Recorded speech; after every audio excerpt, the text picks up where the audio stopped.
اور اس کے بعد کہا گیا تھا کہ پاکستان کی قومی سلامتی کے تمام ایشوز کو اور حکمت عملی کو اس قرارداد کے تحت بنایا جائے گا اور اس پر فوری طور پر عمل درآمد کیا جائے گا۔ اس کے لیے قومی اسمبلی کی ایک کمیٹی تشکیل دی گئی تھی، آل پارٹیز کمیٹی تشکیل دی گئی تھی، اور جس میں طے یہ کیا گیا تھا کہ اس قرارداد پر عمل درآمد کے لیے یہ کمیٹی فوری طور پر کام کرے اور اپنی سفارشات بھیجے۔ یہ بحث کمپلیٹ ہوئے ہوئے اور اس کمیٹی کو بنے ہوئے اب کئی ہفتے گزر چکے ہیں۔ بحث ختم ہوئے ہوئے تقریباً 3 مہینے اور کمیٹی کو بنے ہوئے تقریباً 2.5 مہینے ہو گئے ہیں اور اس کے متعدد اجلاس ہوئے ہیں، لیکن پارلیمنٹ میں اس مسئلے پر پاکستان کی قومی سلامتی کے جو ایشوز ہیں، ناردرن ایریاز میں جو ایشوز ہیں، جو وار اگینسٹ ٹیرر کے ایشوز ہیں، اس میں پارلیمنٹ کی آواز کو سمویا جائے۔ اس سلسلے میں جو بحث ہوئی، جو قرارداد ہوئی اور اس کے بعد جو کچھ ہوا وہ ابھی تک ہمارے سامنے نہیں آیا ہے، اور ابھی تک یہ لگتا ہے کہ پارلیمنٹ کی یہ قرارداد فی الحال زیر بحث ہی ہے۔ اس پر مزید بات ہم کریں گے اور اس کے لیے ہمیں اسلام آباد میں جوائن کریں گے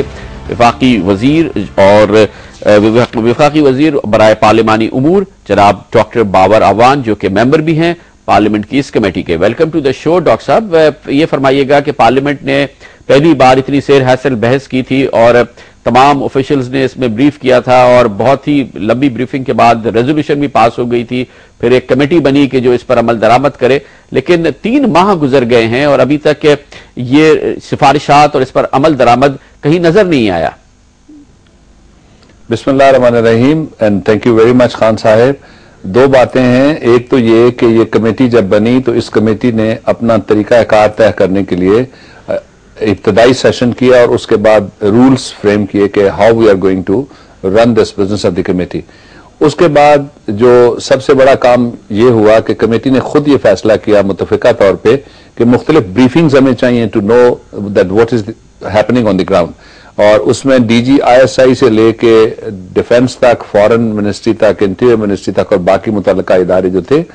ان کو نامینیٹ کیا گیا کہ یہ بریفنگ دیں، اور وہ بریفنگز اس موقع میں جاننا چاہوں گا یہ بریفنگز کی ضرورت کیوں پڑی، کیونکہ یہ بریفنگ کے بعد ہی تو یہ ریزولوشن اور پھر کمیٹی بنی تھی اور آپ تمام ممبران ان بریفنگز میں شامل تھے اور وہ چند ہفتے پہلے ہوئی تھی، تو ایک نئی بریفنگ کی ضرورت کیوں پڑ گئی؟